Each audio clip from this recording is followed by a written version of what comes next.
দ্বাৰা পাইকান সংৰক্ষিত বনাঞ্চলত বসবাস কৰি থকা ব্যক্তিসকলৰ জ্ঞাতাৰ্থে জনোৱা হয় যে মাননীয় গুৱাহাটী উচ্চ ন্যায়ালয়ৰ চৌমতো PIL নং 1/2022 আদেশ আৰু ৰায় অনুসৰি লগতে অসম বন নিয়ন্ত্ৰণ আইন 1891 ক্ষমতা অনুসৰি পাইকান সংৰক্ষিত বনাঞ্চলত অতি সোনকালে উচ্ছেদ অভিযান চলোৱা হ'ব। গতিকে পাইকান সংৰক্ষিত বনাঞ্চলৰ ভিতৰত থকা সকলো অবৈধ বাসিন্দাক 2025 চনৰ 10 জুলাইৰ আগতে সংৰক্ষিত বনাঞ্চলৰ ভূমি খালী কৰি দিবলৈ ইয়াৰ দ্বাৰা নিৰ্দেশ দিয়া হ'ল। অন্যথা পৰৱৰ্তী জাননী অবিহনে উচ্ছেদ অভিযান চলোৱা হ'ব। ধন্যবাদ।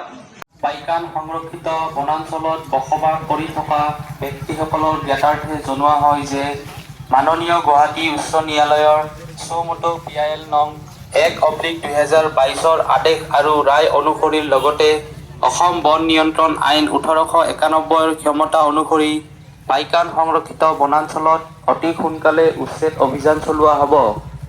গতিকে পাইকান সংৰক্ষিত বনাঞ্চলৰ ভিতৰত থকা সকলো অবৈধ বাসিন্দাক 2025 চনৰ 10 জুলাইৰ আগতে সংৰক্ষিত বনাঞ্চলৰ ভূমি খালী কৰি দিবলৈ ইয়াৰ দ্বাৰা নিৰ্দেশ দিয়া হ'ল।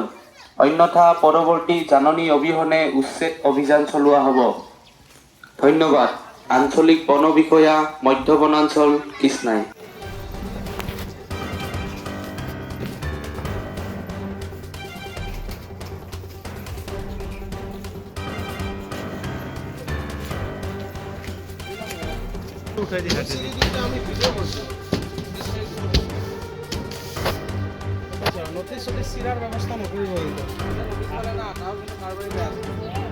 অভিযান চলোৱা হ'ব।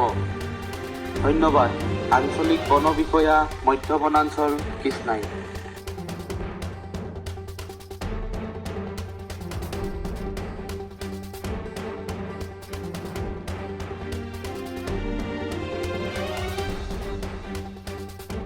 দ্বাৰা পাইকান সংৰক্ষিত বনাঞ্চলত বসবাস কৰি থকা ব্যক্তিসকলৰ জ্ঞাতাৰ্থে জনোৱা হয় যে মাননীয় গুৱাহাটী উচ্চ ন্যায়ালয়ৰ চৌমতো PIL নং 1/2022 আদেশ আৰু ৰায় অনুসৰি লগতে অসম বন নিয়ন্ত্ৰণ আইন 1891 ক্ষমতা অনুসৰি পাইকান সংৰক্ষিত বনাঞ্চলত অতি সোনকালে উচ্ছেদ অভিযান চলোৱা হ'ব। গতিকে পাইকান সংৰক্ষিত বনাঞ্চলৰ ভিতৰত থকা সকলো অবৈধ বাসিন্দাক 2025 চনৰ 10 জুলাইৰ আগতে সংৰক্ষিত বনাঞ্চলৰ ভূমি খালী কৰি দিবলৈ ইয়াৰ দ্বাৰা নিৰ্দেশ দিয়া হ'ল। অন্যথা পৰৱৰ্তী জাননী অবিহনে উচ্ছেদ অভিযান চলোৱা হ'ব। ধন্যবাদ।